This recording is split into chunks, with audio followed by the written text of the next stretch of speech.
We'll call the subcommittee to order. Good morning. I want to welcome everyone to today's hearing on governance, management, and oversight of the nuclear security enterprise in the age of austerity. I also want to thank Mr. Landsman for being here today, serving in the capacity of ranking member. Loretta Sanchez was unable to be here today, and he was expressing to me that the Cannon Tunnel getting here was closed, and so it impeded his trip here, but we greatly appreciate you taking the time to serve and represent our ranking member in this hearing. Everyone here knows that this is a very busy week here on Capitol Hill, Budget Request Week. This hearing is not like most of the hearings that are taking place, however, in that it isn't looking directly at a particular agency's fiscal year 2013 budget request. However, it is a hearing that has major implications for the future of the National Nuclear Security Administration, NNSA, and therefore its budget.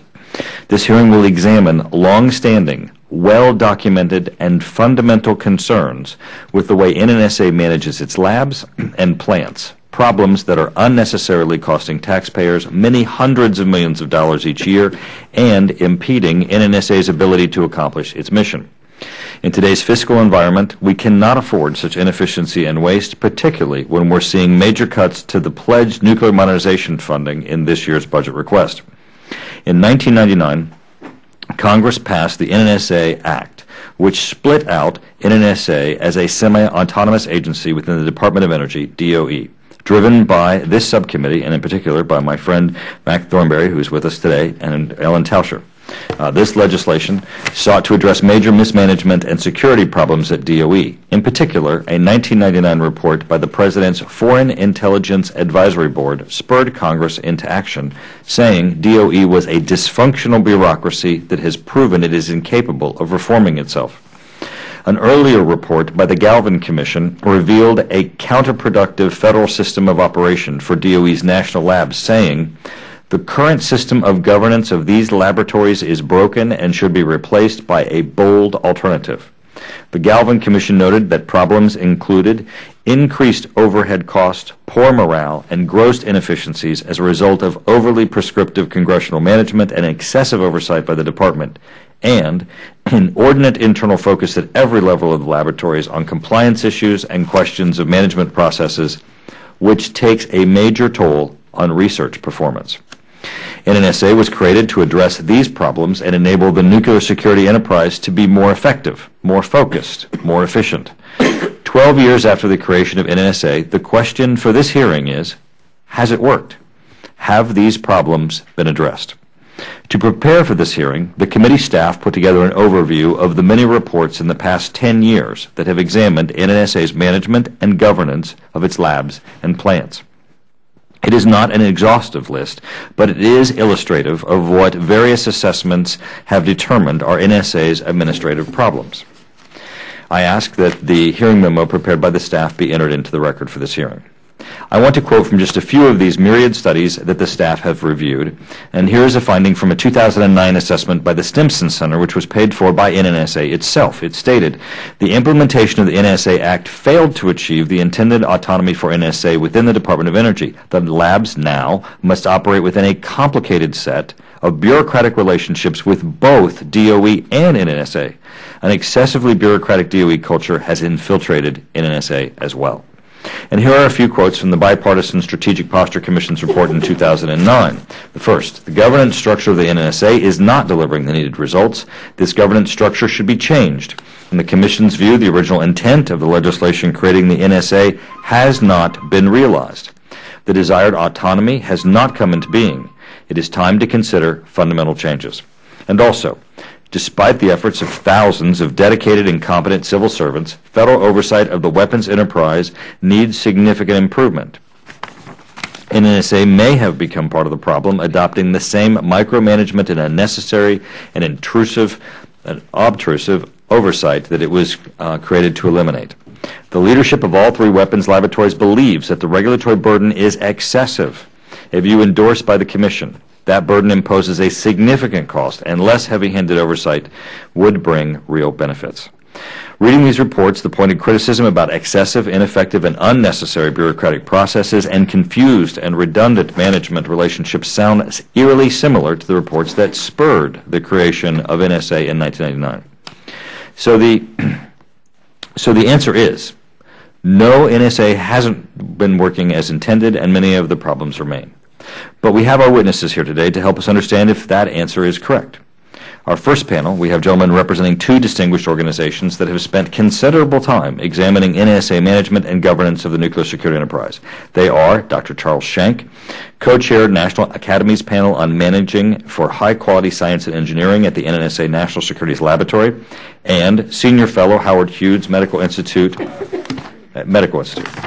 We also have the Honorable Charles B. Curtis, who's a member of the National Academies Panel on Managing for High-Quality Science and Engineering at the NSA National Security Laboratories, and Senior Advisor, Center for Strategic International Studies, also President Emeritus and Board Member, Nuclear Threat Initiative, and he has served as the former Deputy Secretary of Energy 1994 to 1997. We also have Mr. Eugene Alois, Director, Natural Resources and Environment and Government Accountability Office. Dr. Schenck and Secretary Curtis are here to present the results of a National Academies of Science study that was mandated by this subcommittee in the FY 2010 National Defense Authorization Act. In the conference report accompanying that bill, the conferees explained that the study should provide an even-handed, unbiased assessment of the quality of the scientific research and engineering at the labs and an assessment of the factors that influence such quality. I understand that the portion of the study that was recently completed and that we'll be discussing today focuses on the latter, management-related factors that influence the quality of science and engineering at the labs. I will let Dr. Schenck and Secretary Curtis speak to their report, but I want to highlight a few of their study committee findings. First, in the view of their committee, the relationship between NNSA and its labs is broken to an extent that very seriously affects the lab's capability to manage for quality science and engineering. There has been a breakdown of trust and an erosion of the partnering between the laboratories and NSA to solve complex science and engineering problems. There is conflict and confusion over management roles and responsibilities of organizations and individuals. The National Academies report also finds that the level of detailed transactional level management and oversight that NSA applies to the labs is causing significant inefficiencies and risking the quality of science and engineering at the labs, saying there is a perception at the three laboratories that NNSA has moved from partnering with the laboratories to solve scientific and engineering problems to assigning tasks and specific science and engineering solutions with detailed implementation instructions. This approach precludes taking full advantage of the intellectual and management skills that taxpayers' dollars have purchased. The study committee found similar issues in transactional oversight of safety, business, security, and operations. Science and engineering quality is at risk. Our first panel of witnesses also features Mr. Eugene Alois from GAO. Mr. Alois and GAO have spent decades examining NSA and DOE defense programs before it. I understand GAO continues to have major concerns about the inconsistency and inaccuracy of NSA's management and cost data across the enterprise. I hope you will help us understand what is causing these chronic problems and what actions NSA or Congress could take to address them. Finally, our second witness panel is comprised of three former directors of the NSA laboratories who have been asked to share their direct experiences leading and managing the organizations responsible for carrying out NSA's mission within the management and oversight processes, procedures, and structures set up by the federal government. They are Dr. Michael Anastasio, Director Emeritus, Los Alamos National Laboratory, and Director Emeritus, Lawrence Livermore National Laboratory. We also have Dr. George Miller, Director Emeritus, Lawrence Livermore National Laboratory, and Ambassador C. Paul Robinson, Director Emeritus, Sandia National Laboratories. These gentlemen bring a wealth of experience to our witness table, and I hope they will share their experience by reflecting on the findings and recommendations of the National Academies report and the GAO. I also hope that they will share any concrete, actionable recommendations they have for improving governance and management of the labs. Before I pass things over to Mr. Langeman, I would like to say that we all need to recognize that alone, simply moving boxes on an organizational chart isn't going to solve these problems. It's going to take leadership, both in the administration and up here on Capitol Hill, as well as a consensus on why NNSA's management mission is so important and what needs to be done to move that forward. Ranking Member Sanchez and I have agreed to take a hard look at these issues over the next few months and work together to help address the concerns of the National Academy Study Group, the Strategic Posture Commission, and all of the others. I want to thank our witnesses for joining us today, and with that, I will turn to Mr. Langeman for his opening comments. Thank you, Mr. Chairman. And I just want to say on behalf of Ms. Sanchez that she wanted to be here, but couldn't because of a family emergency, but appreciates the work that the panel is doing and for you being here today. With that, I'd like to join Chairman Turner in welcoming our witnesses, Dr. Shank, the Honorable Charlie Curtis, Mr. Eloise, Dr. Anastasio, Dr. Miller, and Ambassador Robinson. Thank you. I'm also pleased that we have statements from Ambassador Brooks and Dr. Sig Hecker. Mr. Chairman, I would ask that the letter from Dr. Colvin and Dr. Logan on behalf of the University Professional and Technical Employees Union also be submitted for the record. Without objection. The impetus for the FY 2012 National Defense Authorizations request for this National Academy of Sciences study was concern about safety issues and about the effects of privatization of lab management at Los Alamos National Laboratories and Lawrence Livermore National Laboratory. Specifically, members were concerned that increased costs of management fees and taxes and other associated costs might have decreased resources for programmatic work and affected morale. In its version of the bill, the House sought a GAO study to assess the costs of the transition and the impacts on lab management and lab functions, including safety, security, and environmental management. The final conference report included an NAS study of a broader scope that would examine whether the excellence in science and engineering was being preserved at the labs. This study now comes over 10 years after the NNSA was created and several years after a change in contracting structure for the labs, and offers an opportunity to assess the quality of science and management after a period of adjustment to a new contracting structure. It also comes in the context of strategy based on an updated nuclear posture review and the constraints of a fiscal crisis. Today, I hope to hear your insights to inform our oversight and ensure that we retain the unique skills and capability upon which our nuclear deterrent and nonproliferation efforts depend. I'd like to touch on three important points. First, the need for an effective contract structure, governance and management that help attract and retain the quality of scientists and engineers dedicated to public service who underpin a safe, secure, and reliable arsenal and contribute to the expertise behind successful nonproliferation efforts. Second, the need for a process that ensures safety for workers and the public. And third, the need for transparency, accountability, and clear lines of authority. First, safety, security, and reliability of nuclear weapons depend on critical scientific skills, and our labs must be able to attract some of the nation's best scientists to the labs who want to serve their country. Maintaining this expertise demands interesting and important mission, challenging work, good equipment and tools, and good morale, including a supportive work environment where scientists are valued and recognized. So the question is, does the current structure and oversight provide clear expectations while enabling effective research, including hypothesis-driven science? Does it enable diverging views on potential technical solution? And does it provide stability in employment and opportunities for collaboration and success? Mission success also demands a work environment that is safe for employees and for the public, which brings me to my second point. This management and oversight responsibility of nuclear weapons research, sustainment, and production cannot be compromised. Accidents can and do happen, including low probability, high consequence events.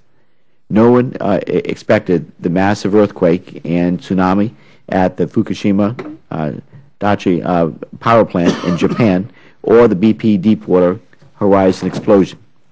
The reactor accidents at Savannah River site that were hidden from the public for over 30 years, the environmental conditions which led to the raid and permanent shutdown of Rocky Flats, and the classified data scandals that rocked Los Alamos all resulted in part from a structure of flexible requirements and minimal federal oversight.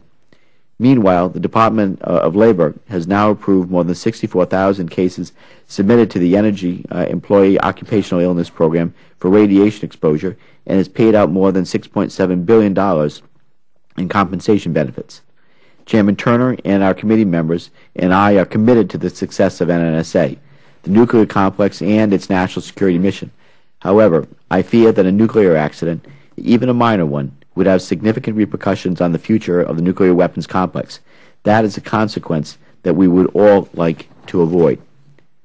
Third, in an era of budget constraints, we must seek opportunities for improving efficiency across the complex, as required, for example, in Section 3123 of the FY 2012 National Defense Authorization Act, but also in terms of effective management. With the $7.2 billion appropriated for weapons activities in FY 12 and the $7.6 billion request for FY 13, improving accountability and ensuring effective governance must be a priority. Questions I have are there clear lines of authority? Does the NNSA have sufficient subject matter expertise and consistent data necessary to effectively assess performance across the complex? Is there sufficient accountability within NNSA from the contractors at the labs? Is the structure set up to incentivize savings, maximize investment in programmatic work, perform realistic cost assessments, and planning to avoid cost escalation and schedule delays, set priorities, and enable competition? In this context, I'd like to add that I'm pleased that the Department of Energy recently decided to resume the practice of making performance evaluations of the lab public, increasing transparency and accountability.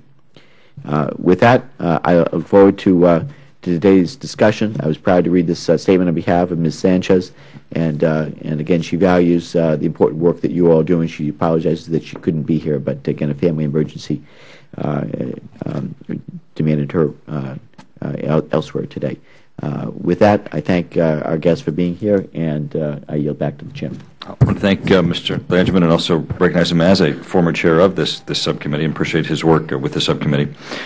We have received written statements from each of these witnesses, and without objection, these statements will be part of the hearing record. Without objection, I would also like to make part of the record a statement we received on this topic from Ambassador Linton Brooks, former administrator for NNSA, as well as a statement from Dr. Sig Hecker,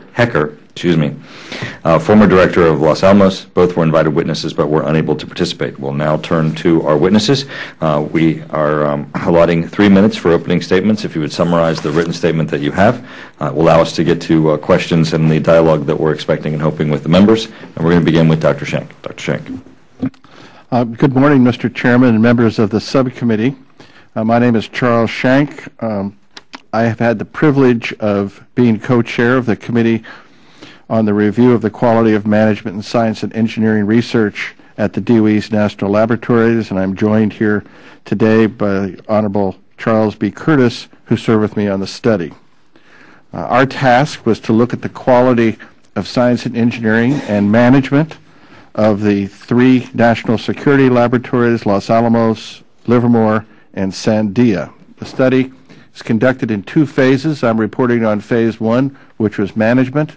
Phase 2 will be a deep look at some selected areas of actual science and engineering activities at the laboratory.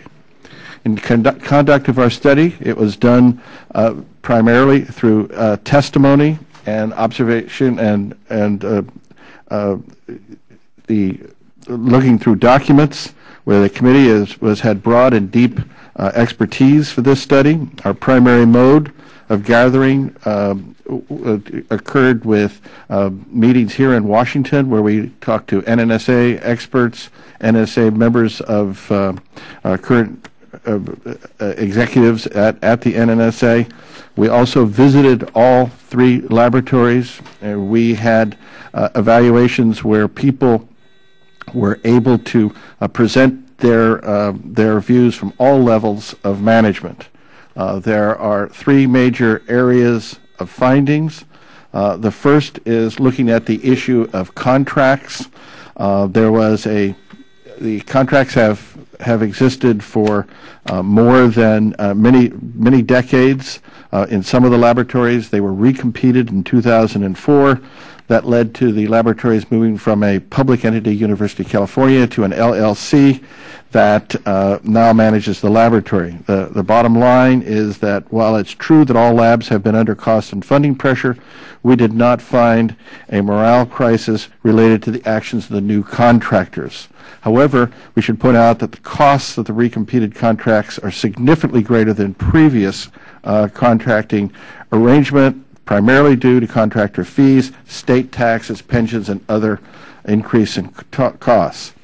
One area that we would like to identify as a very positive move of the laboratories from weapons laboratories to more broadly national security laboratories, serving a broad range of agencies as defined in a governance charter among those 4 agencies. We think that that work helps bring the laboratory's capabilities to study scientific issues that are important to these broad set of agencies, and be able to at the same time maintain capability for their laboratories. The final issue that I'd like to discuss is the serious issue that we identified between the relation between labs and NNSA oversight. The core issue is erosion of trust, and this has led to transactional management and direct management of the laboratories in an overly prescribed formal way, which has created a bias, we believe, against experimental work, and a concern by people at the laboratories that this could change the nature and character of the scientific enterprise there. And in closing, I'd like to say that we need to recognize that, particularly at Los Alamos, where there were problems over the last 5 years, extraordinary progress has taken place, and consistent with that increase in accomplishment in their operations, we think that consideration should be given to that strengthened performance, to the point where they no longer need the special attention and degree of formality in their operations that they currently have. Solution to this problem require efforts both on behalf of the laboratories and the NNSA to establish an atmosphere of trust in which one can then begin to think about an oversight. When you do oversight on somebody you trust compared to somebody that you don't trust, there's a very different behavior, and much work needs to be done in that area. Thank you for your attention. Thank you, Dr. Schenk. Secretary Curtis. Thank you, Mr. Chairman. Dr. Schenk has done a very good job at summarizing our observations. I only wanted to add a few thoughts of my own before the committee's questions as a way of emphasis. As we have noted, the new contracting model has certainly added costs to Lawrence Livermore and Los Alamos, but we did not find that the contracting model by itself has impaired science, technology, and engineering competencies, but a much larger and more significant threat to these competencies derives from the persistent level of mistrust that pervades the contract and managerial relationship. As the subcommittee knows, these managerial relationships have been shaped over many years by a tumultuous history of management and oversight failures. As a former chairman of a laboratory operations board, which we set up to try and address the same issues that the committee is pondering today, I've had experience with the same frustration that the committee members have expressed with how can we make this thing get better. We think that current NNSA and laboratory director leaders have made considerable progress, but much more needs to be done, and we think the peril to science and engineering competencies is so great that the stakes are enormously high. Now, I want to make a very specific point here. I think it is my view, I know shared by the committee members, that the conduct of high-quality science and engineering inherently involves high standards of environmental care and safety. Maintaining the public trust demands security and fiscal integrity as well. Indeed, mission effectiveness requires all four: environmental responsibility, safety, security, and sound fiscal controls. However, Science and engineering quality will surely erode if these ends are realized through an imposed operational formality that discourages initiative, biases against experimental work, or creates an unduly risk-adverse environment. Our committee strongly believes that NNSA laboratory leadership should work together to rebuild the trust relationship, more clearly define boundaries between program planning, direction, and execution, and reduce the operational formality where possible, consistent with maintaining high standards of safety, security, and environmental responsibility and fiscal integrity, as Mr. Langevin has mentioned. A rebalancing, though, seems clearly required, and this Congress has an important role here in its oversight process. Oversight, Mr. Chairman, I know is a very difficult slog for the committee, whose attention is commanded by so many important issues. But much of the mistrust in this relationship indeed exists in the Congress itself, who represent the public's views of the matter. So the Congress needs to work with NNSA leadership and the laboratory directors to kind of rebalance the situation we're in. It's not going to be done quickly. It's if we try to do it quickly or all at once, it will almost surely fail. It's going to take years, but this effort is so important. It is essential to the mission effectiveness of this laboratory. So I encourage the committee, I commend these recommendations to the committee, and I encourage the committee to continue the hard work of paying attention to this issue. Thank you. Mr. Thank you for those comments. As you know that our hope through these panels is that we know we don't know the answers, we know the questions, but with these panels we know that you guys know the answers, and hopefully we'll reach them. Mr. Alois. Mr. Chairman, Mr. Lanigan, members of the subcommittee, I'm pleased to be here today to discuss our work on the governance, oversight, and management of the security enterprise. DOE's and NSA's management of the enterprise has been the subject of much criticism, as you mentioned, and DOE's management of its contracts is on GAO's high-risk list. Although progress has been made, we continue to identify problems across the enterprise, ranging from significant cost and schedule overruns on major projects to ineffective oversight of safety and security at NNSA sites. We agree that excessive oversight and micromanagement of contractors is not an efficient use of scarce federal resources. However, in our view, the problems we continue to identify in the enterprise are not caused by excessive oversight, but by rather ineffective oversight by NNSA and DOE. And I'll talk about three of the areas we think better oversight is needed: management data, the management of major construction projects, and safety and security across the enterprise. Regarding data, NNSA lacks reliable enterprise-wide management data on program budgets and costs. Specifically, we have reported that NNSA cannot identify total costs to operate and maintain essential weapons activities, facilities, and infrastructure. This means that NNSA does not have a sound basis for making decisions on how to effectively manage its programs and projects, and lacks data that could help justify future budget requests or target cost savings. The administration plans to request $88 billion over the next decade to modernize the enterprise and ensure basic scientific, technical, and engineering capabilities are sufficiently supported, and the nuclear deterrent can be safe, secure, and reliable. To adequately justify future budgets, NNSA must identify these capabilities and determine their cost. Without this data, NNSA risks being unable to make fully informed trade-off decisions in a resource-constrained environment. Regarding management of its major projects, in numerous reports we have found that NNSA continues to experience significant cost and schedule overruns on its major projects, principally because of ineffective oversight and poor contractor management. For example, the cost to construct the UPF facility at Y-12 has risen nearly sevenfold to between $4.2 billion and $6.5 billion.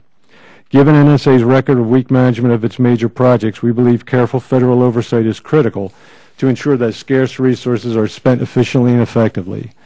NNSA's oversight of safety and security has also been questioned, and numerous safety and security problems have occurred across the sites, contributing to shutdowns at Los Alamos and Lawrence Livermore National Labs. Our work showed that the contributing factors to the safety and security problems were weak NSA oversight and a laboratory culture that did not prioritize safety and security in its daily operations. In many cases, improvements have been made to resolve these problems, but better oversight is needed to ensure that the improvements are fully made and sustained. And that concludes my statement, Mr. Chairman. Thank you. I'll start off the questions. We have very important issues to discuss here. We appreciate your insights and your review of this issue. Dr. Schenck and Secretary Curtis, your National Academy Study Committee found the science and engineering performed by any laboratory can only be as good as the people employed. Thus, ensuring the high-quality people are attracted to NNSA labs and that they are retained is a necessary condition for the labs to carry out high-quality science and engineering. Seems pretty straightforward. Your report then goes on to say, assuming at the foundation of good people is available high-quality science and engineering, then this requires good facilities and adequate resources and operating processes that do not impede the ability of these scientists and engineers to perform at their highest levels. So my question is, does the National Academy Study Committee believe that those key attributes for ensuring high-quality science and engineering are in place? In other words, do the labs have good facilities, adequate resources, and operating processes that don't impede high-quality work? Now, the question isn't asking, do we not have high-quality people, because we know that we do, and they're endeavoring, of course, to deliver the highest quality. But do these resources reflect the highest quality that we need from them and that we need from them in the future? Now, I want to also cast my concern in light of a recent discussion that has occurred between myself and Congressman Markey. I am concerned that the impact on the lab's ability to attract and retain world-class scientists is affected by the fact that the current state of our facilities are that they are falling apart. Congressman Markey just recently sent a letter calling for significant reductions in our support for our nuclear weapons infrastructure, and he went on to say it's insane to modernize and replace the uranium and plutonium processing facilities that support the U.S. nuclear deterrent when the plants we have now work just fine. Now, we have up on the television some pictures of the current state of these facilities that Mr. Markey says work just fine. I know my current ranking member Sanchez and I have discussed how dirty and decrepit these facilities appear. Also, I know our chair, former chair, Mr. Langevin, has currently and previously has supported that these facilities need upgraded, as has every member of this committee. I think these pictures, which I want to emphasize, are unclassified photos, illustrates that we have a need for additional investment. And I want to ask our panel. The administration has recently announced that the Chemistry and Metallurgy Research Replacement Facility at Los Alamos would be delayed. It is a facility that we hope to attract top-notch plutonium scientists. What is the impact of this on the lab's ability to conduct world-class scientists? Dr. Schenck, as a world-class scientist yourself, would you be attracted to work in these facilities? Do you believe we need to continue to invest? If we're to say to scientists that your work is of the future, shouldn't we be providing them a facility that's a picture of the future? Dr. Schenck. I want to be very clear that the first portion of a report is talking about management. The second phase of the study will be actually looking at those facilities and asking questions, and resources and capability to be able to do the work are important. Not as a part of the report, but as a scientist, having world-class facilities is absolutely essential. But also you have to have the ability to operate those facilities in a way that you can actually get work done. And I think that is where the trust and the erosion of trust has really created a problem. And from the point of view of this study, something like plutonium is a very special kind of very high-risk work that requires very special attention to detail. It is a piece of the work that goes on in the laboratories, but not all of it. We need a kind of oversight with a kind of formality appropriate for the work. But certainly, as a scientist, speaking as a scientist, one cannot actually do the work without superb facilities. Secretary Curtis, your thoughts? As Dr. Schenck said, we did not examine the questions that are inherent in your statement in this phase, so let me just draw on my past experience as an executive who oversaw these operations. If you don't have a well invested in facility, it's very much more costly to do work in facilities such are depicted in your pictures. Because the risk of misadventure and mistake and accident are so consequential to the mission, then you have to maintain an even higher operational formality to do work in facilities that are not up to high standards. So you have to invest in this infrastructure as well as in the people that you expect to perform against it.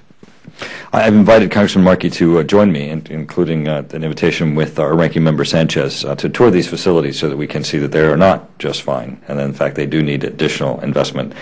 We certainly hope that he will join us so that he can himself see the need, as these pictures clearly illustrate, for investment so that they can reflect the quality of the intellectual capital of our scientists. And I appreciate both of you acknowledging that. I want to skip ahead a bit, but in Dr. Miller's written statement on the second witness panel, he mentions that a review by NNSA in 2007 showed that the labs were subject to 113 different NNSA and DOE directives that contained a total of 7,752 separate requirements. This rose to a peak of 160 directives in 2009, is now down to around 131 thanks to some streamlining. Dr. Schenck and Secretary Curtis, in your opinion, is it possible to effectively and efficiently manage labs under such constraints and still get high-quality science and engineering? Is it possible to be innovative, which is basically what we're asking of these scientists? In your opinion, is having hundreds of directives and many thousands of separate requirements in the spirit of the model that the labs are supposed to be operated under, and that is, again, to encourage this innovation? Your report also says that these layers of rules and regulations have created a major aversion to risk, and that a major byproduct of this has been to create a bias against experimental work because of the onerous processes sometimes required before running an experiment. The bias is problematic because experimental science is at the very heart of the scientific method. Could you please explain how this aversion to risk impacts the ability of the labs to conduct high-quality science and engineering and perform their mission effectively and efficiently? In our testimony that we received from scientists at various labs, one scientist told me that there were so many rules and regulations that he could no longer do his work. When you get to the point where the majority of your time is spent responding to an overly prescriptive environment, that greatly impedes your ability to do the work. So this is a very serious issue. I think the key core issue is if the laboratories are not trusted, each transaction must be monitored. If a system in which the laboratory has raised its level of capability to create a system of operation, one can then audit the system. So we have a circumstance where the oversight group treats the laboratories as if they are not trustworthy. That trust, it goes both ways. It's the cost of operating in a non-trustworthy environment. We have to work to establish trust. Once you do that, you do not need thousands of directives. Secretary Curtis? Yeah, this is the heart of the question here, and it's got to be frustrating to the committee because, as your opening statement, Mr. Chairman, pointed out, our observations are not new. You've had report after report say much the same thing. Hopefully, we've added some additional dimension to this discussion. When I chaired the Laboratory Operations Board, Dr. Schenck, as a lab director, was a member of that board. We undertook to take out of the regulations much of the detail of requirement. As committee knows from other regulatory discussions, you have command control regulations or you have performance regulations. We tried to make a lot of the regulatory interface based on performance and remove to an appendix a lot of the detail which was previously mandatory. What we found in laboratory after laboratory is the people in the laboratory and the people in the oversight structure of the department continued to follow all the detail because they didn't trust each other that they would be entitled to modify that detail. So this trust issue, it sounds soft, but it's very, very important. This is never going to get better until we find a way of reducing the operational formality, providing greater latitude for innovation, for clear boundaries of program planning and execution, and invest a level of trust in the people that we trust to provide for this nation's nuclear deterrent. It's kind of a strange equation that we provide the nation's most vital secrets. We entrust those to the scientists and engineers that we depend upon to perform this vital mission, but then we don't trust them in the execution. And by not trusting them in the execution, we introduce cost, inefficiencies that have been documented time and time again. We can do both. We can have safe, environmentally responsible work that gives a higher latitude of trust to those that we rely on to execute the science and engineering. Thank you. Thank you, Mr. Secretary. Mr. Langevin. Again, I thank the panel for your testimony here today. I have a GAO and NAS question that I'd like to pose to our panelists. As we all know, the safety and surety of the nuclear enterprise is of the utmost importance, and the NNSA plays a vital role in assuring our nation's nuclear deterrent. So what can and should be done to strengthen NNSA's ability to perform effective quality assurance?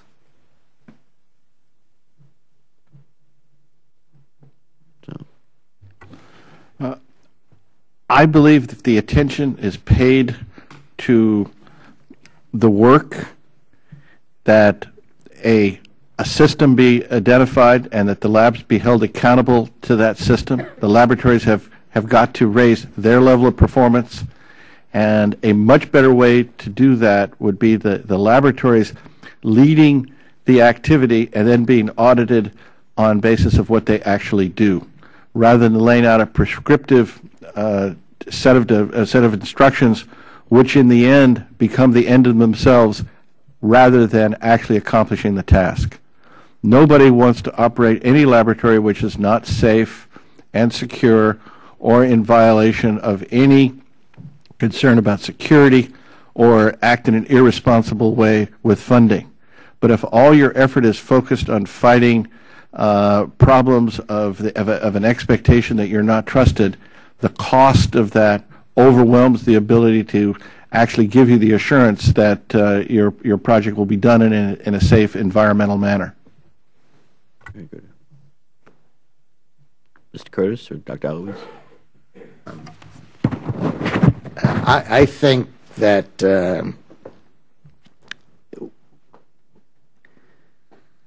we've tried to lay out in the report what we think needs to be done. Those are the three things. You have to clearly define boundaries and then adhere to the boundaries both of the overseer and the executor of these responsibilities. We have to make sure that we are doing high standards of safety, environmental responsibility and security and fiscal integrity as we execute this mission. But there are ways of rebalancing the method by which we are assuring that I think will produce, it'll reduce a threat to the high-quality science and engineering we demand, which we see as a continuing threat that if this isn't fixed, we're going to lose the capability in these laboratories.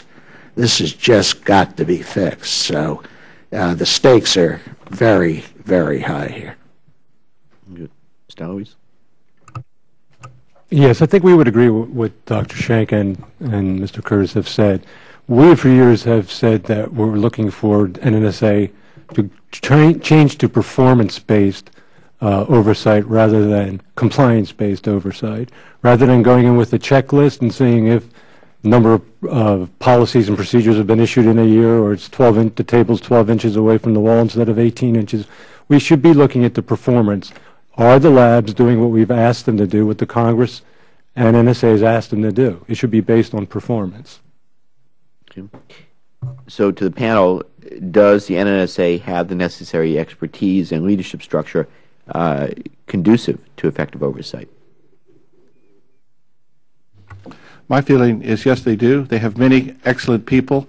I think this is a doable circumstance. The environment in which they are working, the environment of mistrust, and this goes both ways. It's not simply. Sorry, I apologize.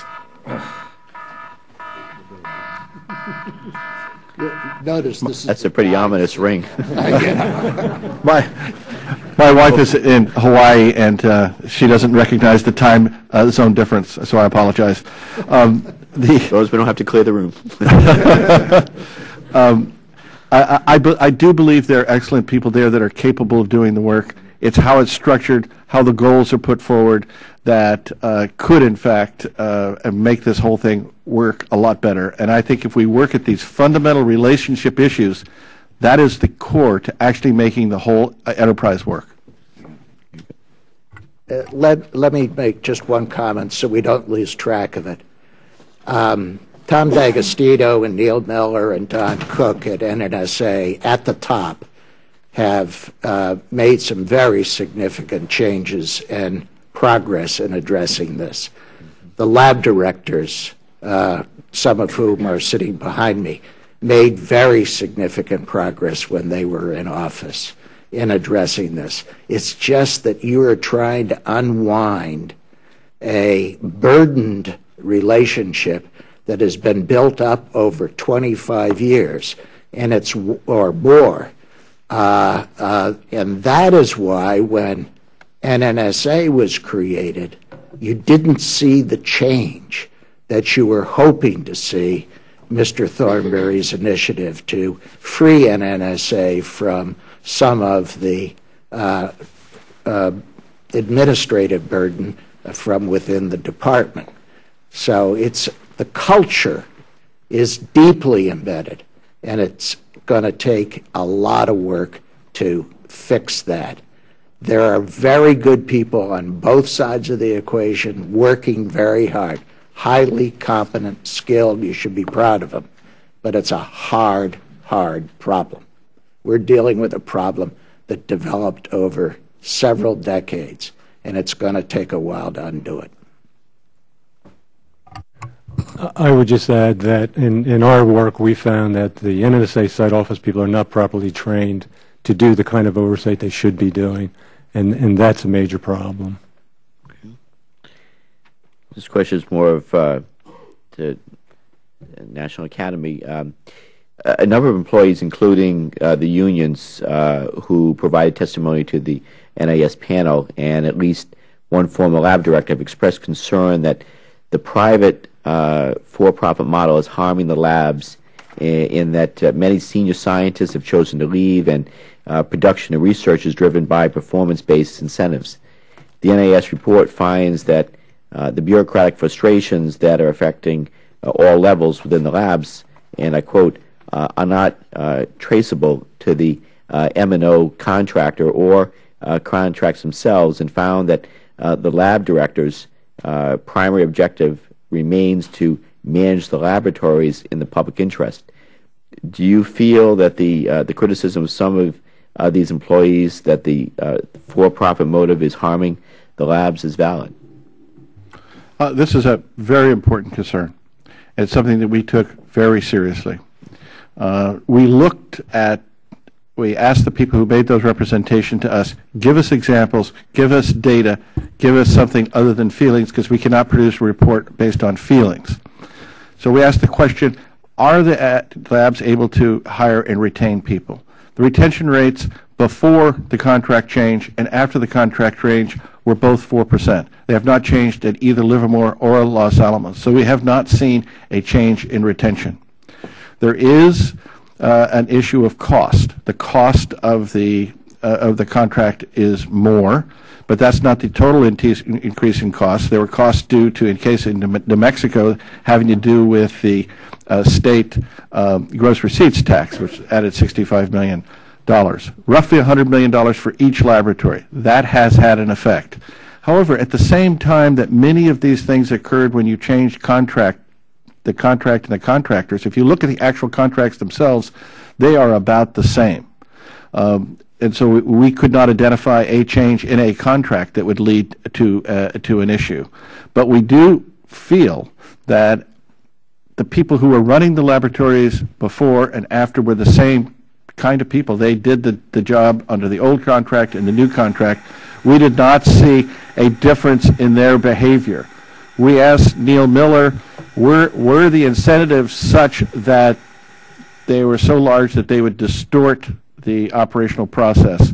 The reward for performance, or to some small narrow objective, the get fee, seemed to be small enough not to greatly influence the lab directors. The lab directors themselves told us they are focused on the public interest, and like all lab directors, they're A students and they want to do as well as they can. They want to do the best job they possibly can, but the amount of money that is there is not the driving concern. So in looking at this issue, we felt for this current set of lab directors and the current environment is not an issue. But we do point out in the report that if these fees got to us to a level where it was driving what was going on in the laboratory, it could be a serious concern, and we said constant vigilance needs to be taken in looking at this to assure that the people who lead these labs do operate with the right set of incentives. I should point out that Sandia Laboratories, which has a very high level of performance, has had a private contractor since its beginning. So the difference between private and not-for-private is really not-for-profit is to us not a significant issue in the change. So next, what pressures, if any, result from a fee-based incentive system? The question is what pressures, if any, result from a fee-based incentive system? A fee-based incentive system is designed to reward performance, and a risk could be, if the fee is so large and the task is not properly defined, that you might accomplish the task, get rewarded the fee, and not perform the overall need for function of the laboratory. A great deal of effort, I know, is involved in making sure that those incentives are properly directed, but if not properly directed, they could create a problem. We did not see a problem that would drive behaviors for fee that would distort the actual value of those laboratories for the country. But it is a reasonable concern. Okay. My last question, if I could, is: has the privatization of the labs contributed to the loss of senior personnel? I know you said that the retention rates were about 4% both before and after privatization, but what about senior level personnel? I believe at some of the labs, the move from the University of California's manager to the LLC, they no longer were employees of the University of California, and some people chose to leave because they were near retirement. We asked for a list of significant people that have left the laboratory that affect the laboratory operation for the people who expressed that concern. We were not given information that was different than what we're able to understand. We asked that from the labs, the lab directors, and from the people who made the accusations or expressed the concerns. We could not verify that on a major scale. Very good. Thank you, Mr. Chairman. I yield back. Mr. Thornberry. Thank you, Mr. Chairman. I just want to ask about a couple things. Can you explain to me a little more what you mean by lack of trust? Over the years, a lot of the issues have been security-related issues, where, of course, there had to be some change in security practices by necessity. But is it primarily chafing under the requirements for security? Is it more about money oversight or research priorities? What is that lack of trust? How can you narrow that down a little more to explain from whence it arises?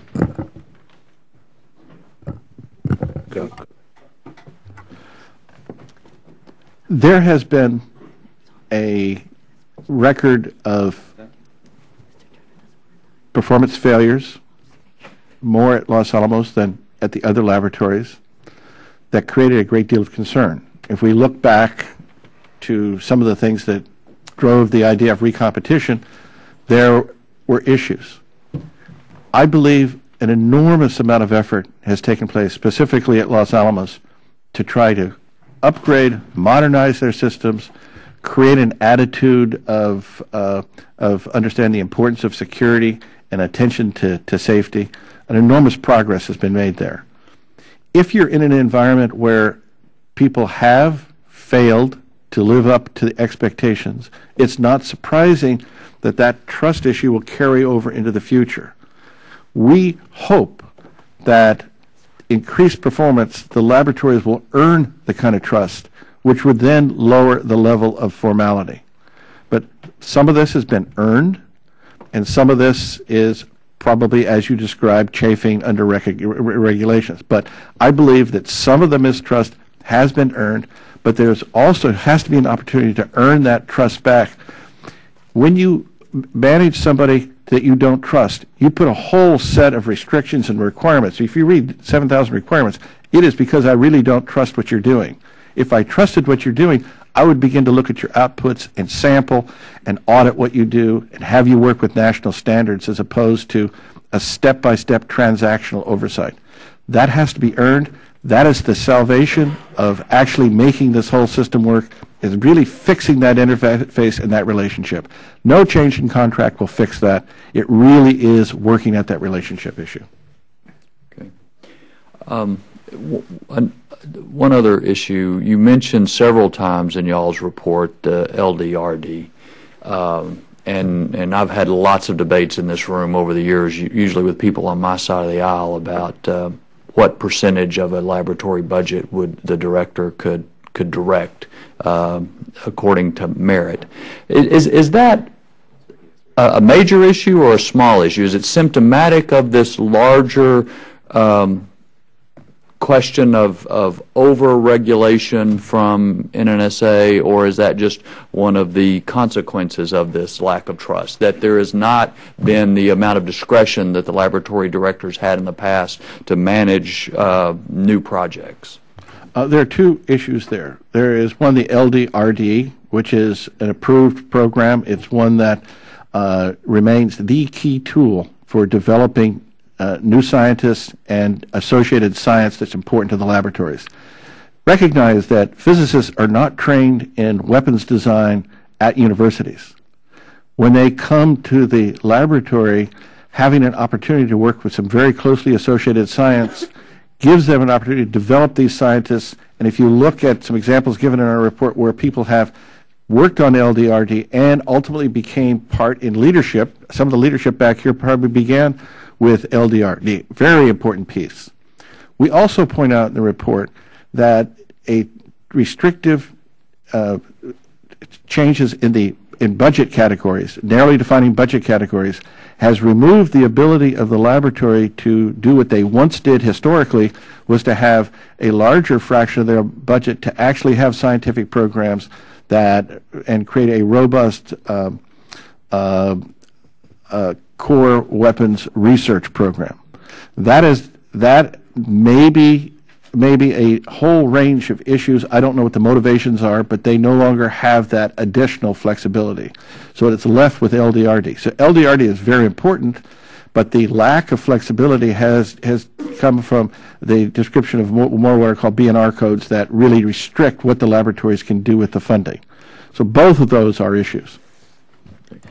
I'm going to take a little risk in responding to this question. I think over the years the Congress has been appropriating money in smaller and smaller packages, which restrict the latitude of those charged with the administration of the laboratories and programs to respond to the dynamic and the change in their programs as they develop. I think at the root of that is that the Congress doesn't trust the administrators in NSA and the laboratories sufficiently. LDRD is, in essence, an account that the laboratories administer without prior definition or instruction. Congress has not liked that for a long time, but they recognize the value that it has produced for the laboratories and the conduct of this mission. But the two things are in tension. It is a highly valuable ability for the laboratories to develop talent, to recruit to the laboratories, and to, over time, accomplish their mission.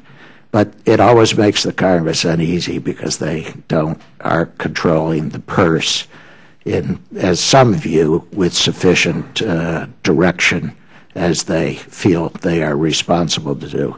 I think the Congress should go the other way. I think they really need, over time, to appropriate in larger packages of money and give more trust, confidence, and latitude to those that they are depending upon to do the job, especially when you're dealing with vital national security issues. Thank you. Thank you. Thank you. Mr. Larson? Thank you, Mr. Chairman. On the last point, glare there, I can't, is it Dr. Curtis, Mr. Curtis, Honorable Curtis, Dr. Schenck. With regards to this issue of BNR codes, what does that stand for, BNR? Budget and reporting, B&R codes, okay. Did you actually evaluate, did NAS actually evaluate and conclude that NSA should not have made changes, should not be making changes to BNR codes? Or are you just saying that that's a problem? What did your study make a recommendation or make a conclusion on it?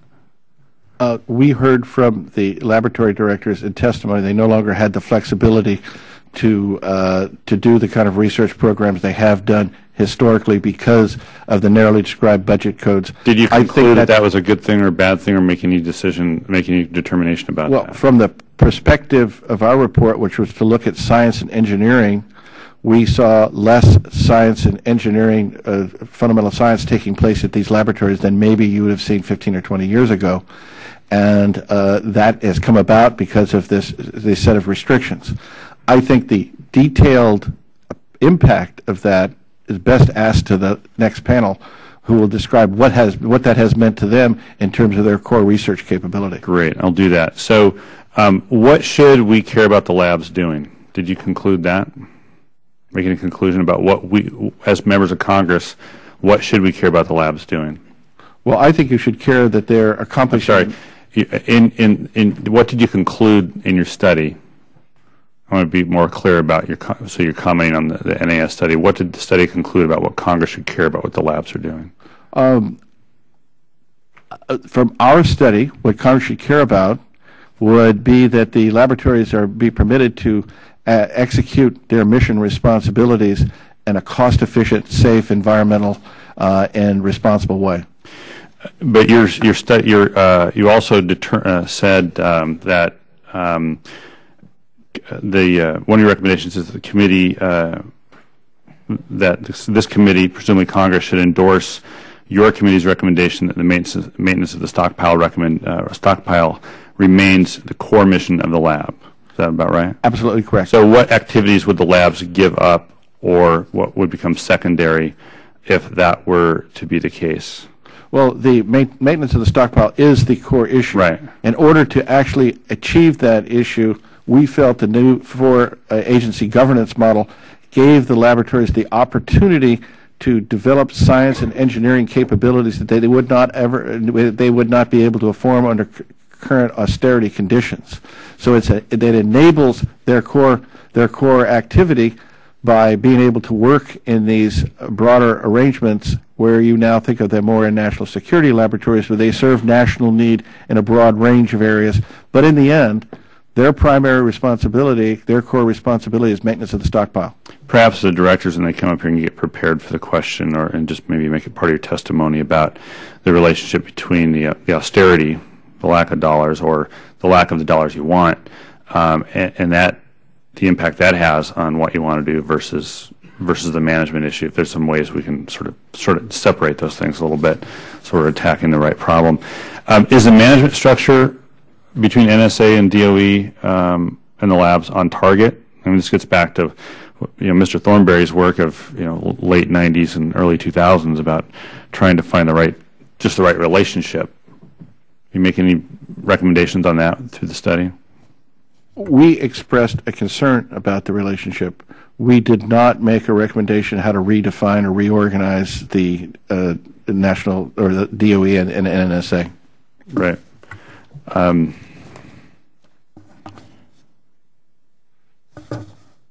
Just a moment, Mr. Chairman. Sorry. Oh, yeah, this issue of trust. Can you give me some specifics? So a lot of talk about trust and the lack of it, but it sounds, even from reading your report, it sounds more like a management discussion about trust as opposed to here are the specific problems, here's who we don't trust, here's what we don't trust, here's why we're not being trusted. And it doesn't come across, it comes across, frankly, like complaining about trust as opposed to here's some actual circumstances where we feel we're not being trusted or the actions being taken by NSA show they don't trust us. Let me give you an example that really had an impact on me. At one of the laboratories, a young woman was hired. She was setting up her laboratory. Her laboratories required an optical bench which floats on an air cushion. She spent a week answering the question whether the table would blow up before she'd be allowed to inflate the table. No other laboratory in the country would have that level of formality of operation to require to be able to do that.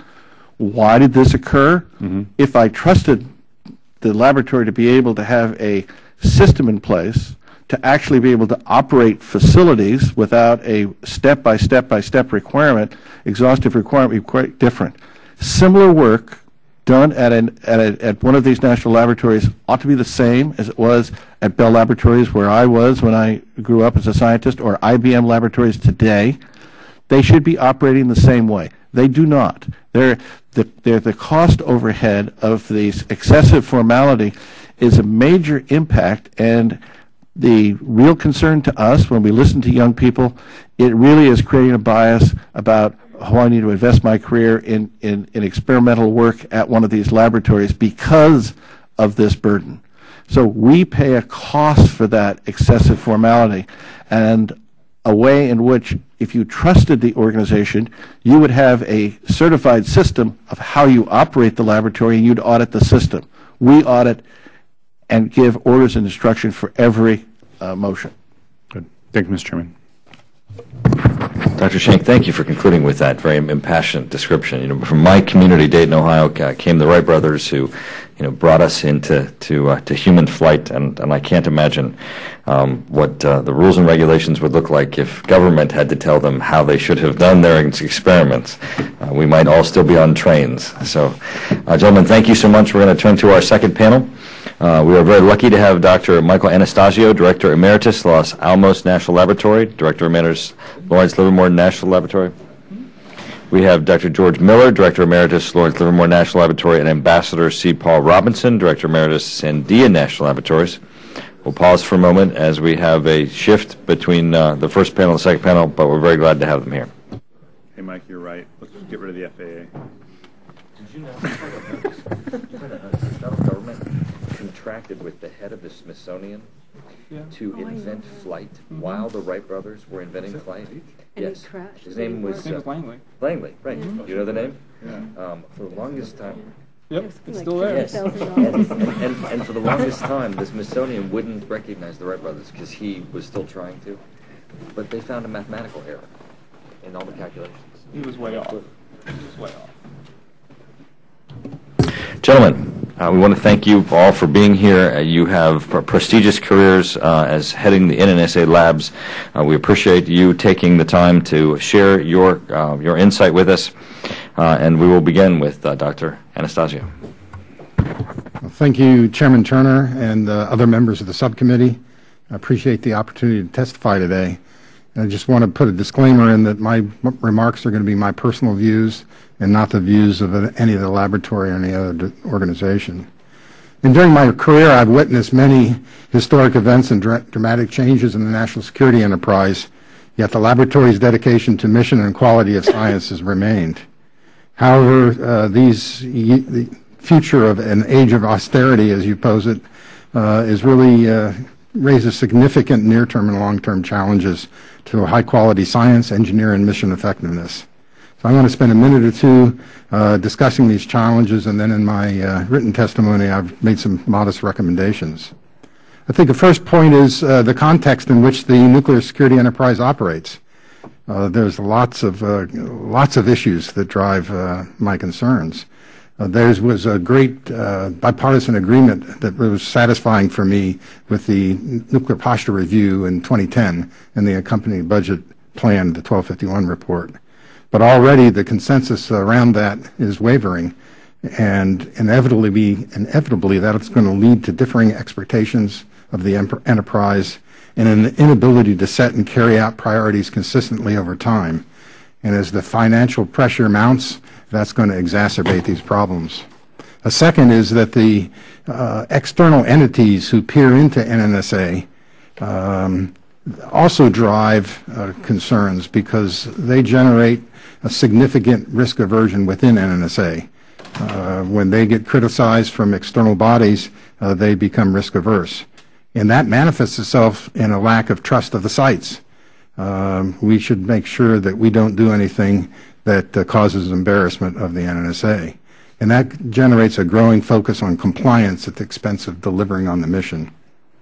My experience at Los Alamos, as I think about oversight and management, is instructive for me in considering how to handle the enterprise-wide problem. And at Los Alamos, we were able to increase the effectiveness of the laboratory in delivering its mission, while at the same time absorbing over $225 million per year of new costs. However, it's going to be hard for my successor to make further gains because there's continued growth in unfunded requirements and transactional oversight. There's an inexorable trend toward ever deeper involvement and direction of how activities are done rather than evaluating the outcomes and see if they meet expectations. And at the same time, new directives and new interpretations of directives are promulgated from both the NNSA and outside organizations like the Defense Nuclear Facility Safety Board to drive down operational risk and demanding more and more paperwork to demonstrate compliance. And those who establish the requirements don't have responsibility for the program, and those who are responsible don't really know what's going on in the field. Safety and security and environmental protection must be paramount. However, we need to have a balanced program and balance risks across all activities, whether that's mission accomplishment to operational excellence. We really need to strengthen that balance across the enterprise.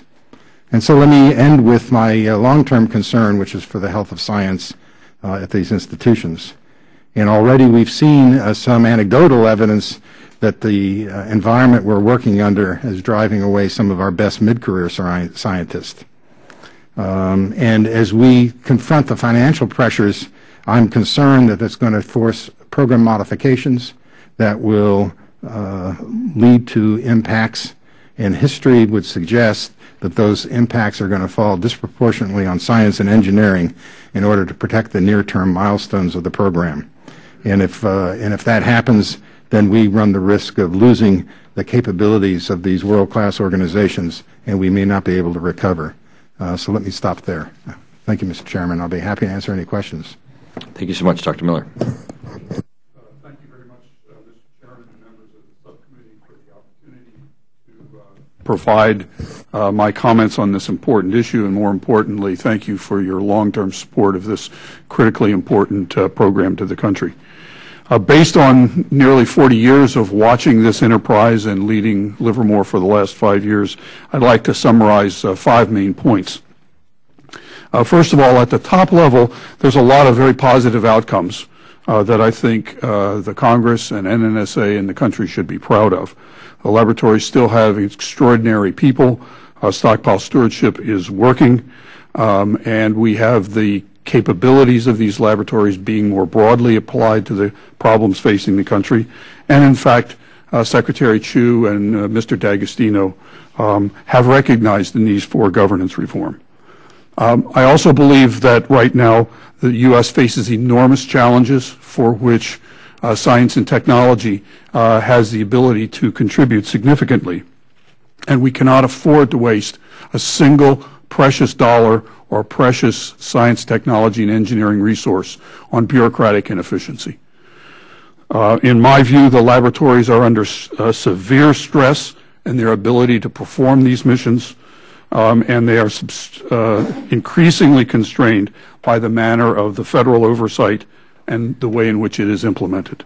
There's been a lot of discussion this morning already about transactional oversight, in which individual activities are monitored rather than process oversight, which looks at the system and the performance. I'll give you 2 ways in which you can look at this. At each of the NNSA sites, there are typically more than 100 federal officials on site to watch on a daily basis what we do. If you go to the Jet Propulsion Lab, it's less than 30. They have a budget approximately the size of Livermore, actually slightly less. If you go to the way within NNSA, the way naval reactors operates, you see only a small number of people. Another example is the oversight of our safety, health, and environmental programs. At Livermore, the plan for 2012 has more than 1,000 audits and inspections in the plan. In addition to that, there are hundreds of self-assessments by the laboratory itself. The contrast to best commercial practices is startling. We have been on a path at Livermore for several years to implement the international standards, both our environmental systems, our safety systems, and our quality control systems. The process of maintaining those systems typically requires 1 audit of a week and a few people. This, in my view, across the complex amounts to hundreds of millions of dollars, perhaps upwards of $500 million in cost inefficiency. As we have said many times this morning in the first panel, and I'm sure we'll talk about it again, in my view, the issue is a fundamental breakdown in the relationship between the federal government and the laboratories. The principal reason that the federally funded research and development centers were formed in the first place. In a very tangible way, I think of this in a sports analogy. We are all engaged in a game, and our game is national security. That's why we do what we do. The referees are important. The referee is the contract, but the referee is not the game. And I think it's important that we focus on why we are here. Trust is often used. I think trust is a good word, but unfortunately it has a lot of emotional overtones. I think it's important to understand when I use that word what I mean by it.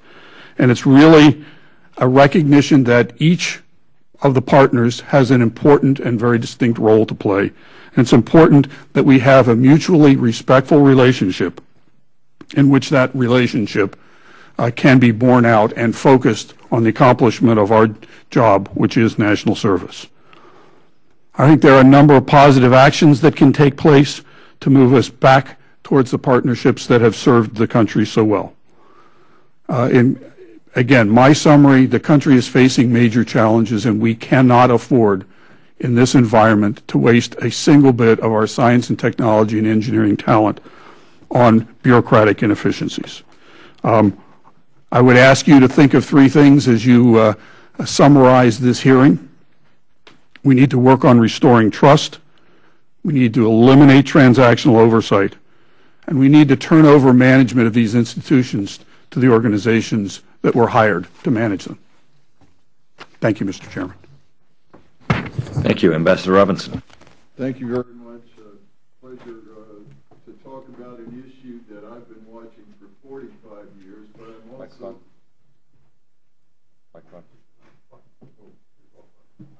There we are. Thank you. I've been watching this problem for 45 years. It only gets worse. It's a system that's truly broken. I'd like to start at the beginning when the need for a Manhattan Project was seen. Leslie R. Groves, the guy who built the Pentagon and was at the Army Corps of Engineers, was asked to be in charge. They knew it was going to be a big project.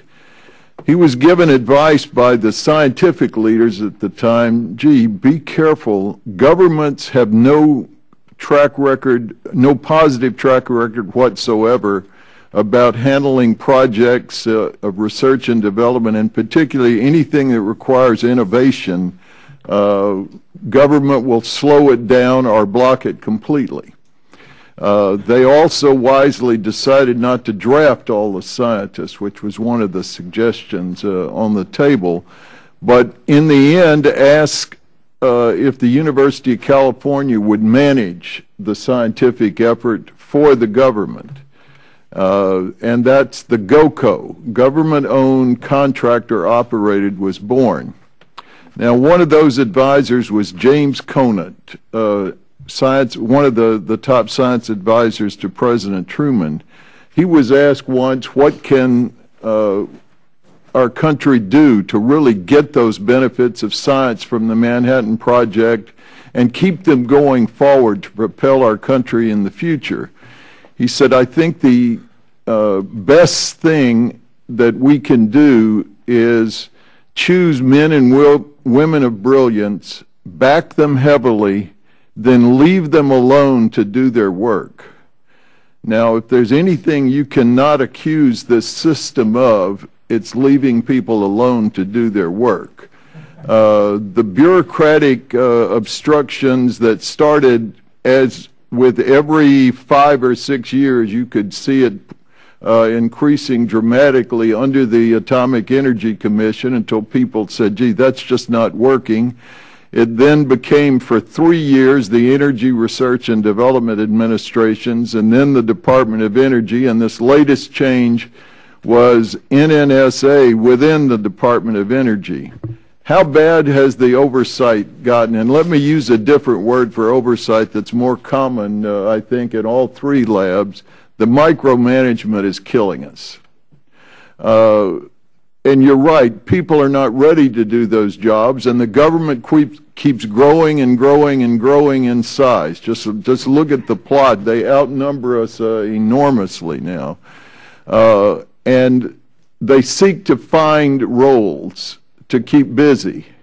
Well, and this is a surprise. I hope you've heard of this, but to me it was one of the biggest wake-up calls I ever had when my first laboratory director, Harold Agnew, who was a noted scientist, rode in with the bombs at Hiroshima. He was a physicist trained by Enrico Fermi. He was appointed lab director and was going to do it for 10 years. He left early and said, I'm just completely frustrated.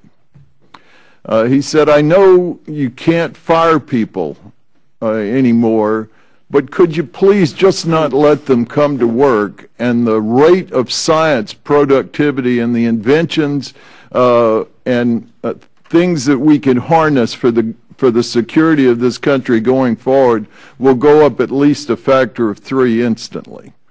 Now, that was 30 years ago.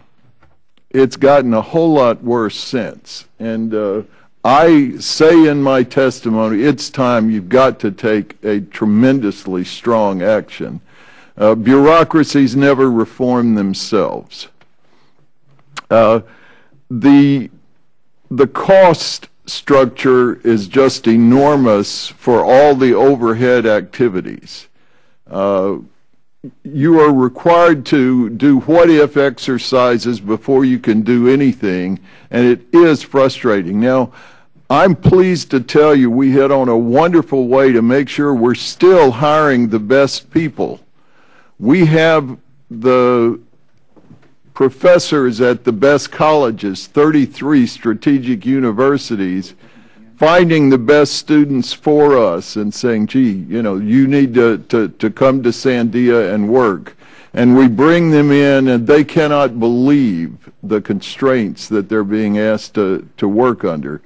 I believe,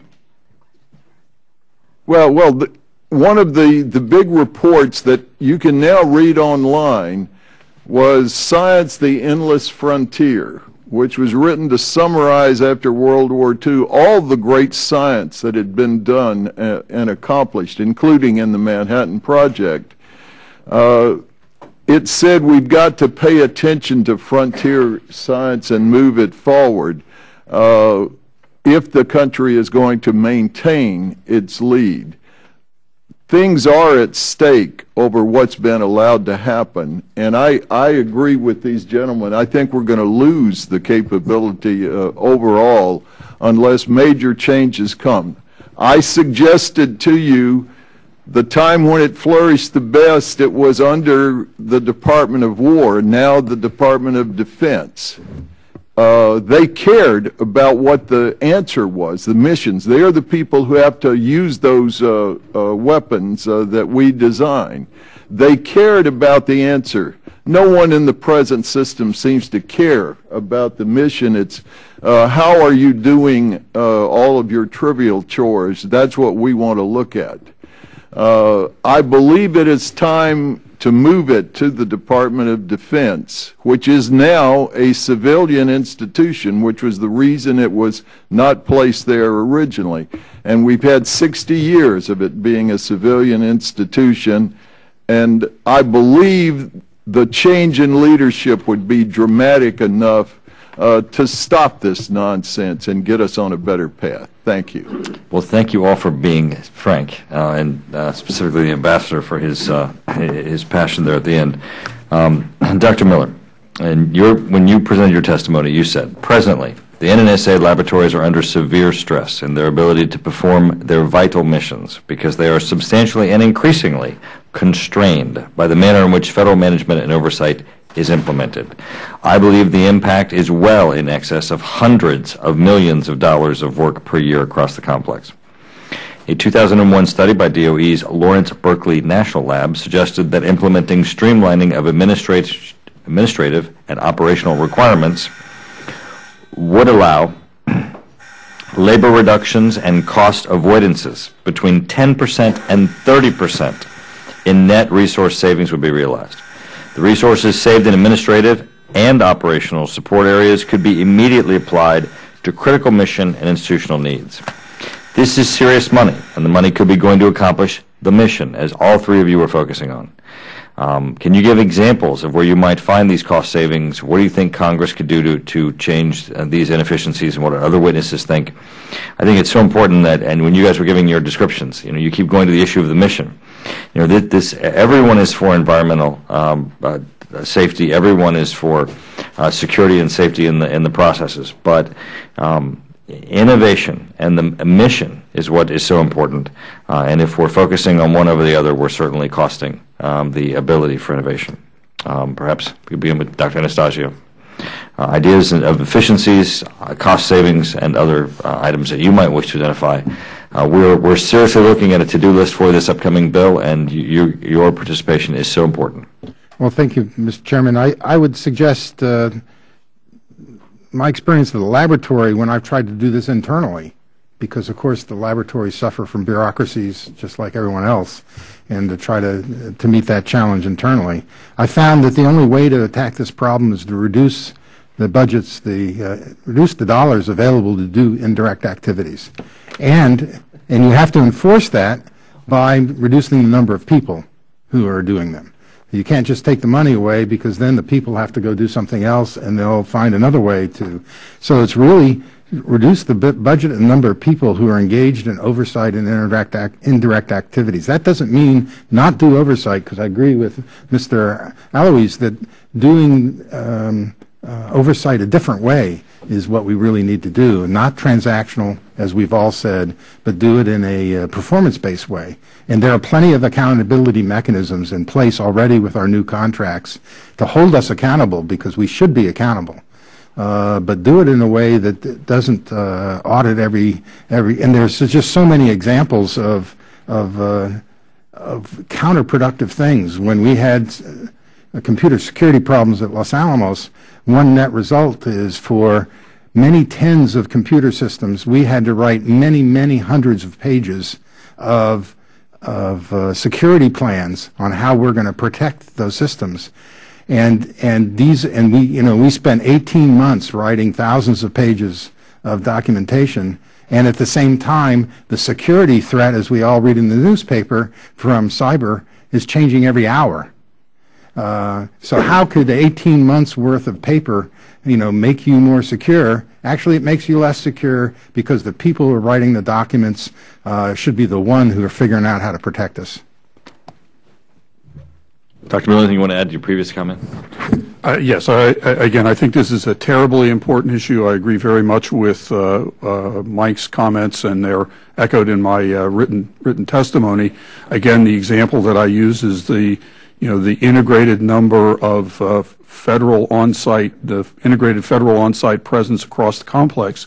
If you compare that to any other federal model, Jet Propulsion Lab, Applied Physics Lab at Johns Hopkins, the way the Navy Strategic Security Program operates their plants, which do high explosives. I mean, it's that's where the huge leverage is in my mind. And the way you do it is, again, as I suggest, for many of our activities, the core environmental activities, the core safety programs, the core quality programs, there are international standards to which every business in this country that wants to really stay in business, that's the way they operate. And they are process-oriented rather than transactionally oriented ways of doing oversight. Ambassador. Let me take on the example of safety as well. You would think that the labs must be bad performers in safety. That's not the case. All of the labs have had excellent overall statistics. They would rank better than any industrial organization in similar work. And so you ask, well, why is the Department of Energy, which kept safety, as I say in my testimony, that was a direct violation of the NNSA legislation, which said nothing was supposed to be governed directly from DOE, but through NNSA. Safety and security organizations were never given the responsibility of NNSA, but people not even associated with the mission do that.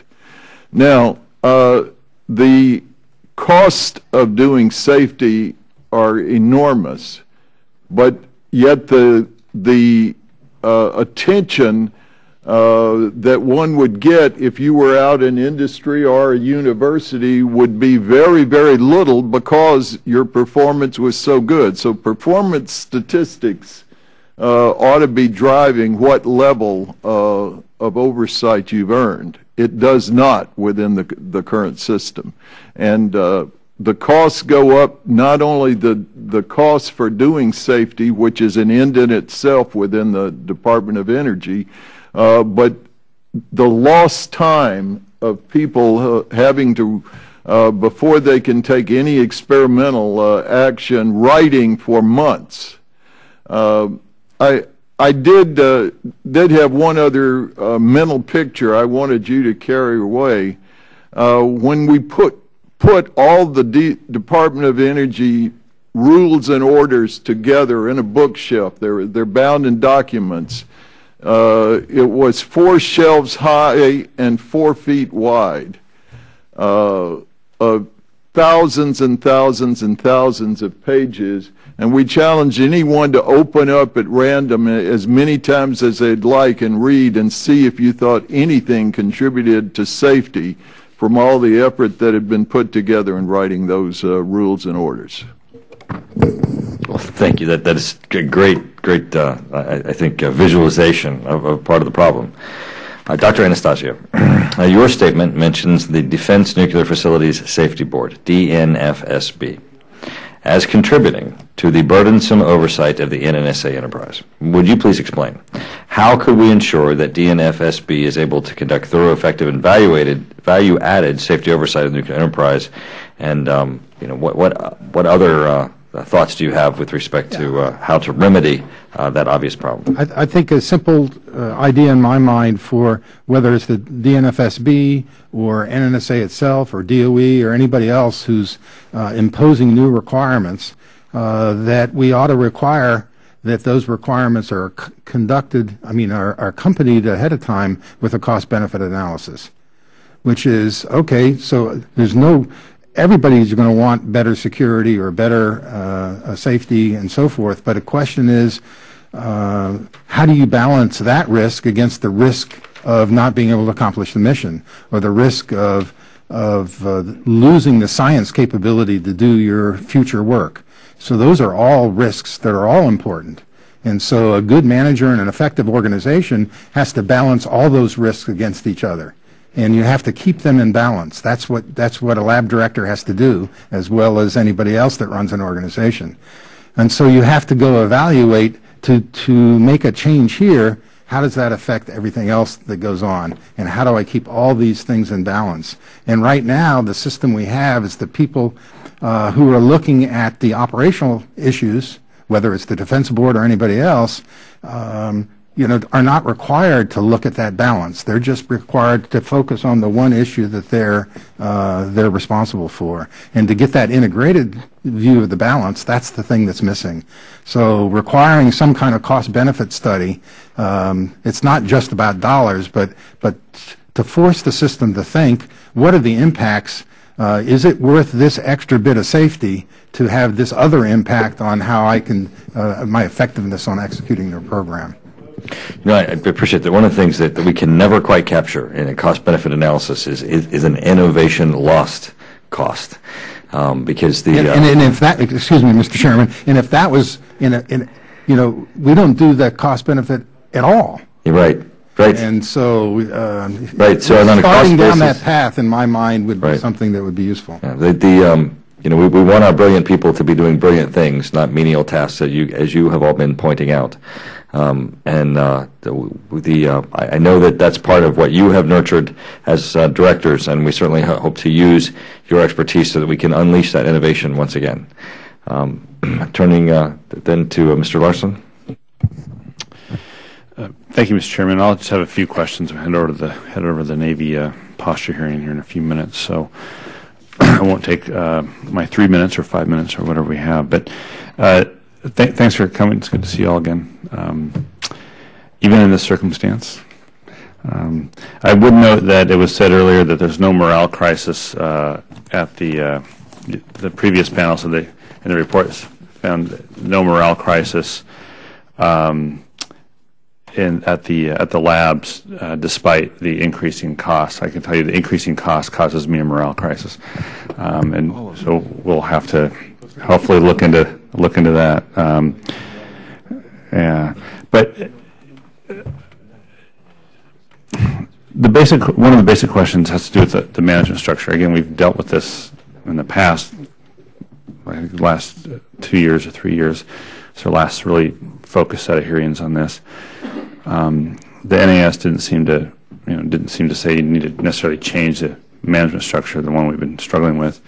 Is that part of the issue here, or not, or is it changes within it that need to take? Yeah, I mean, I think that each of the different management structures that you can consider, autonomous, semi-autonomous, what cabinet agency, blah, all those, each one of those has strengths and weaknesses, which I know that you will carefully consider. my view, the fundamental issue is the one we've been discussing, and that is the internal relationship, which we have characterized as trust. That is the fundamental issue. If you have that, in my view, any of the relationships can be made to work. Yeah. My view also is that we talk about trust. I like to use a different term, which is behaviors. It's about the behaviors of people. And I think the National Academy pointed out, if you read the contracts we have, the new contracts, right, there's nothing egregious in those contracts. It's the way that the people who are involved interpret what the contract says. And they use that interpretation, and it's the behaviors of the people that drive behaviors in the workforce inside the laboratory, who become risk averse as well. And so it just compounds itself. And that's the source of the problem. So you have to find a way to change the behaviors of people. And if you can't do that, the structural changes are not going to matter. And in fact, they'll hurt things, because I went through a process at Los Alamos of changing contracts, and let me say that was very distracting to the workforce, and it was very distracting to our ability to accomplish missions. So going through that change, someone else can evaluate whether that was the right or the wrong thing to do, but let me say it was very disruptive, and it took several years for us to get focused back on the fundamental issues. So if you go through change, you better be sure, that the outcome is going to be worth, the disruption that it causes. And for me, unless you tackle the behavioral issues of everybody, and it's not what the leadership says only, it is how does that leadership commitment translated down to the workforce at the working level, and is there alignment of that whole organization to accomplish the same thing? That behavioral part is key to making these kinds of changes. I'll just note Ambassador Robinson's testimony is very clear in seeking a full change in the management structure, taking it out of DOE, putting in DOD as an independent agency. So I'll leave it at that. Just one last question. One of the recommendations is to rebalance the relationship, sets of principles, and laying them out in an MOU between NNSA and its laboratories. Something like that not exist now? Is there not a defining document that says this is how we will relate to each other? Not that I'm aware of. Would it be helpful? I think it's important to have clear, as Dr. Miller said, clear sense of roles and responsibilities that each of us have. What's our job? What am I supposed to do? What are my authorities? What are my responsibilities as a lab director, as a federal workforce, and so forth, and have that clear, and then hold each other accountable to carry that out. I think that's very worthwhile. I think it's also true with Congress, and how is that relationship with Congress, and what are each our roles? And I would hearken back to a comment someone else made earlier, which is the number of budget control levels are also restricting our ability to be effective managers at the sites, because budgets are developed at best 18 months ahead of time before you get the budget. Priorities clearly change in that period of time, and yet it's very hard for us to respond to those changing priorities. So there's a number of issues like that. Thank you, Mr. Chairman. Gentlemen, before we end the hearing, I have one more question that I would like to ask of you, that if you would please answer in writing in the next week or so to our committee staff, and we'll of course provide it to you in writing also, but to include it in the record.